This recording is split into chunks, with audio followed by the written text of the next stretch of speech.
And I actually challenge you, yes, you watching, you, to do the same thing. Like, pick up your camera, start recording, record your day, make things exciting, bring value in your videos, and do this every single day.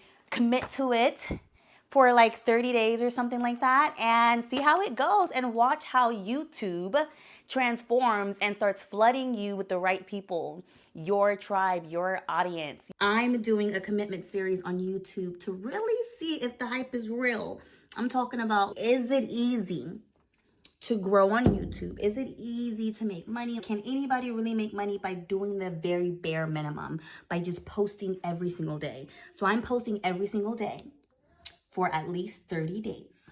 And this is day 2. And I have some stuff that I want to talk about that's been a little bit of a challenge from day 1. I want to give you guys some advice if you're watching and you're going to jump on this trend to help you out. So just a very brief background. My channel was originally created for wealth and wellness. And once I saw the new trends, I'm like, okay, let me just try that. Because before, I'm spending hours editing. I'm spending so much time trying to prepare, and I'm pushing out content like once every 2 weeks, and the numbers are still not there. So I'm like, okay, let me do something different. So that's why I'm doing this series. Let's start with the bads, okay? So not gonna lie, it felt a little cringy when I am looking in my video and I'm seeing that there's no sounds, there's no edit, it's just me. It felt a little, I don't know, maybe because I'm used to music in the background. I'm used to that kind of aesthetic or whatever. So it did feel a little cringy for me to watch. And I know they said no edit, but I did do at least the video cuts where I'm cutting out like the background. Another thing is that it does require a little bit more intention with putting yourself on camera. With this, it's more so how I'm doing right here. Raw, real, in front of the camera. You're just talking from the dome. You can have things ready to talk about. Like right now, I'm sharing my day 1 and I'm sharing some of the things that didn't work or felt weird or whatever. Now, for the goods. Did it take me less time to edit? Absolutely. Like, I'm talking about normally with my videos, maybe 2 to 3 days to edit with sounds and text and clips and stock videos and, you know, stuff like that. So it was a little easier to just edit, and it was a little faster. Another plus is it was fun. It was fun having to just be able to be a little bit more free. It was less stressful. It took me only a couple of minutes to think about what I wanted to talk about, and I just picked up the camera and started talking about it. And so that was a big plus. And the other big plus is that I feel more inclined and committed to want to do day 2 because it was so easy. It was so simple. And I think that that's the beauty behind this whole trend, is that it's literally you picking up your camera, talking, showcasing your day. And I'm not worried at this moment. I'm not necessarily worried about subscriber count. I'm worried about my commitment. That's what I'm focused on. And I won't even say worry. I'm not even worried about it. That's just where my focus is. It's like, okay, Aaliyah, me, it's you versus you. Make sure that you wake up and you do what you need to do and show up for yourself. And so that's something that, you know, you should keep in mind if you're going to do this journey as well. And just don't overthink it, you know. Don't put yourself in a position where you're going to feel like it's too stressful or something you can't do, or you are forcing yourself to do it. Make it as natural as possible. Make it fun, you know, and just show up. And then once you commit to your commitment, then the results will come as a byproduct. I'm sure. So in the rest of the vlog, one more thing to add is the person or the people who I've seen, you know, talk about this trend to just make, you know, YouTube on easy mode, is that you want to keep your videos between 15 minutes to 20 minutes, nothing less, nothing more. And so that's what I'm shooting for. So if you're starting this, keep that in mind as well, to try to keep your videos between 15 to 20 minutes.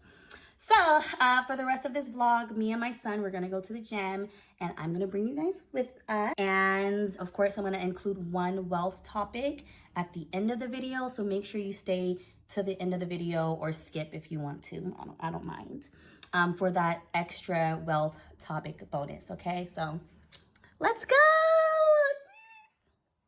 What does wetness protection mean? Oh, and Mom, I brought my backpack. Okay, come on. Buckle up. Hey, Mom. Yeah. So this FUPA is going away in 2025. This freaking FUPA. Y'all probably like, you don't got a FUPA. I do. I do. I do.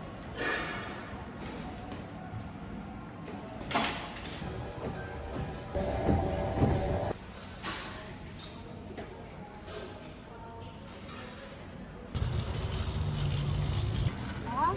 That's what you do to me sometimes.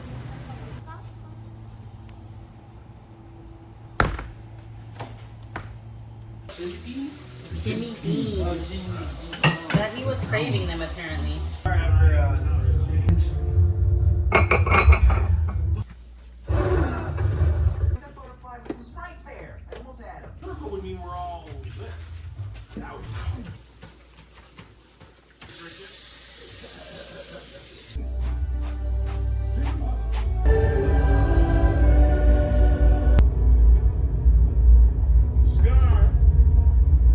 Okay, so welcome to the wealth portion of today's video. And come on, if you've been rocking with me, all right, it's day 2. And if you've been rocking with me, then you might as well just subscribe. Come on, subscribe, join, and see how this journey goes. And I actually challenge you, yes, you watching, you, to do the same thing. Like, pick up your camera, start recording, record your day, make things exciting, bring value in your videos, and do this every single day.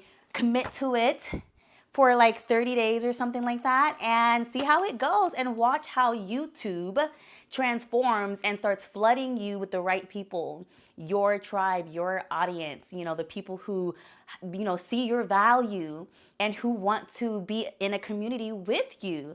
I'm telling you, like, I have a feeling that this is it for small YouTube creators. It's our time and it's showing this is what we want. Small YouTubers, small channels, we want the support. We want you guys, you know, we want to support each other. And this is how we do it, okay? So, woo! Now that that's out the way, let's jump right into the wealth portion. And instead of talking about numbers, we're going to talk about mindset, okay? Because in order to be wealthy, it starts with the mind. Everything is mindset. And so these notes that I've taken is off of the video that I had mentioned yesterday. And I'll link that video down below so that way you can watch the full portion, because all of this goes to the credit of Myron Golden. Like, I study him to the T, and these are his, you know, words and everything like that. So in order to really get to that next level of wealth, we have to do a couple of things. Outside of numbers, we have to think like a rich person, okay? We have to talk like rich people talk, right? And so when we say talk like a rich person, what does that mean?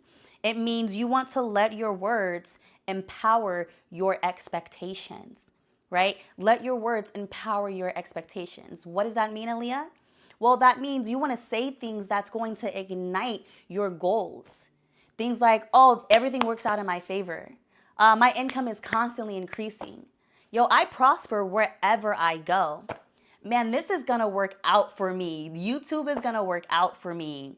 I'm going to attract the right people. Man, it's going to hit 1,000 subscribers, 100,000 subscribers soon, 6 months, right? Why do we say that? Because most people's words disempower their expectations. Most people talk like, oh, I don't know, like I'm never on time. Oh my goodness, I don't know why I'm not as lucky. I mean, I don't know why, man, like things, it just fell through. Right? So if you know that your words are going to either empower your expectations or disempower your expectations, and you know that you have the power to control what you say, then you should be empowering everything that you're looking forward to, okay? So talk like a rich person. In order to have progress in any area of your life, intention is required. It's required for progress. You have to be intentional with your increase. So it's funny how intention is required in order for you to progress, but in order for you to digress, intention is not needed. Actually, nothing is necessary except neglect. If you fail to do better, then by default, digression is easy to happen. Another thing to become rich is to let your words empower your imagination, right? And this is not wishful thinking. This is not saying, oh my goodness, I'm just gonna think and believe all my dreams are gonna come true. No.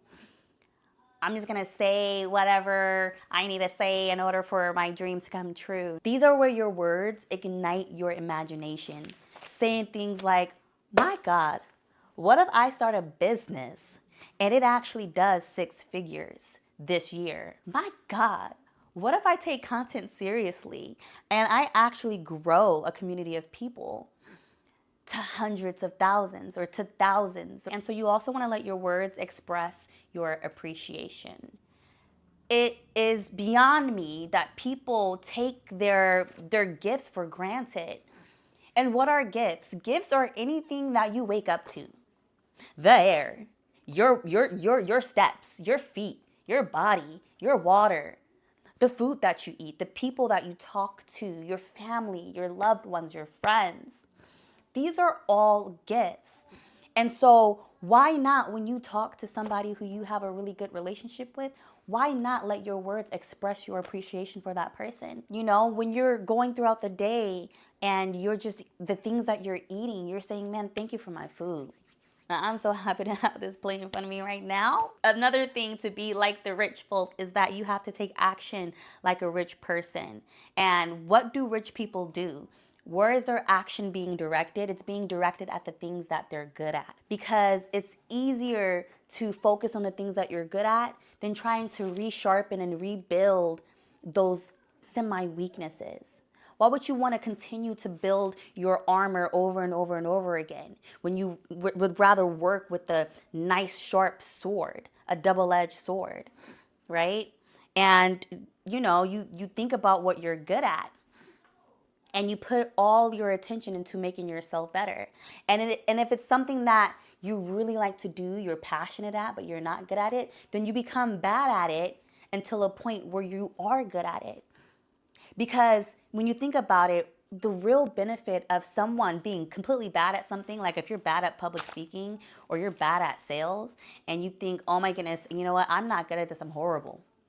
But I'm not gonna stop until I actually succeed. I don't care how many people tell me no. I'm a saleswoman, I'm a salesman, and I'm gonna make these sales. So the benefit of being bad and then working hard at it until you become good is that then you're able to teach someone else who's bad at it, and then show them the ropes because you've lived through it. You've been there, you've been through the journey. And that in itself is such a blessing. And that in itself can allow you to make a boatload of money because people will pay you for your expertise. So you want to take proficient action, and then you want to take passionate action, right? You don't want to be doing something that doesn't fuel you, you're not rushing out of bed for. You're not planning the night before. That passion is going to be the foundation. So you go back and you think, okay, why did I start in the beginning? That's where that passion fuels from. That's where it's birthed from. Okay, bet. Look, this was day 2 and I'm super excited, to be continuing this for day 3. And like I said, if you rock with me, please subscribe, let us know in the comments if this is something that you're going to do as well. And I will see you guys tomorrow.